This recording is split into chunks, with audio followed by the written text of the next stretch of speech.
ये जो छोटा-छोटा पौधा दिखाई दे रहा है, यह टमाटर का पौधा है और कुछ ही दिनों पहले मैं इस टमाटर के पौधे को मैं बीज से तैयार की थी। मैं इसके बीज लगाई थी और देखिए इसमें कुछ ही दिनों में छोटे-छोटे नए पौधे उग आए हैं और इस पौधे को मैं किस तरह से तैयार की थी। तो चलिए मैं आपको दिखाती हूँ कि इसके पौधे को मैं टमाटर के बीज से ही इसके नए पौधों को तैयार की हूँ। तो जो टमाटर के पौधे मेरे टेरेस गार्डन में लगे हुए हैं, उसी टमाटर के पौधे से मैं इस तरह से टमाटर हार्वेस्ट कर ली थी और पके हुए टमाटर को मैं चाकू की सहायता से काट ली थी और इसके काटने के बाद इसमें बहुत सारे बीज इस तरह से निकल आए थे। तो देखिए पके हुए टमाटर में बहुत सारे बीज होते हैं, जिससे हम जमा कर इसे सुखा भी सकते हैं और या फिर इसे हम बिना सुखाए भी मिट्टी में लगा सकते हैं। तो इसे मैं बिना सुखाए ही मिट्टी में लगा दी थी और इस तरह से अभी छोटे-छोटे नए टमाटर के पौधे उग आए हैं। तो देखिए इस तरह से मैं इसे मिट्टी में लगा दी थी और मिट्टी में लगाने के बाद मैं इसे मिट्टी से अच्छी तरह से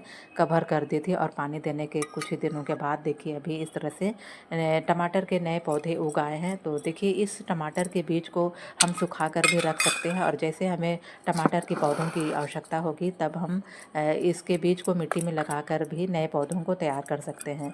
तो देखिए इस तरह से मैं इसके बीज को लगाई थी और कुछ ही दिनों में इस तरह से नए टमाटर के पौधे उग आए हैं।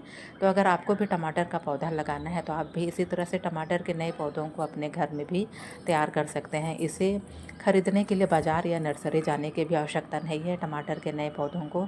इसे आप घर पे भी बहुत ही आसानी से तैयार कर सकते हैं। तो इसी तरह से मैं अपने टेरेस गार्डन में नए-नए टमाटर के पौधों को लगाते रहती हूँ और बड़े-बड़े ग्रो बैग या फिर कुछ गमलों में भी इस तरह से लगाकर मैं पौधों को तैयार करती हूँ।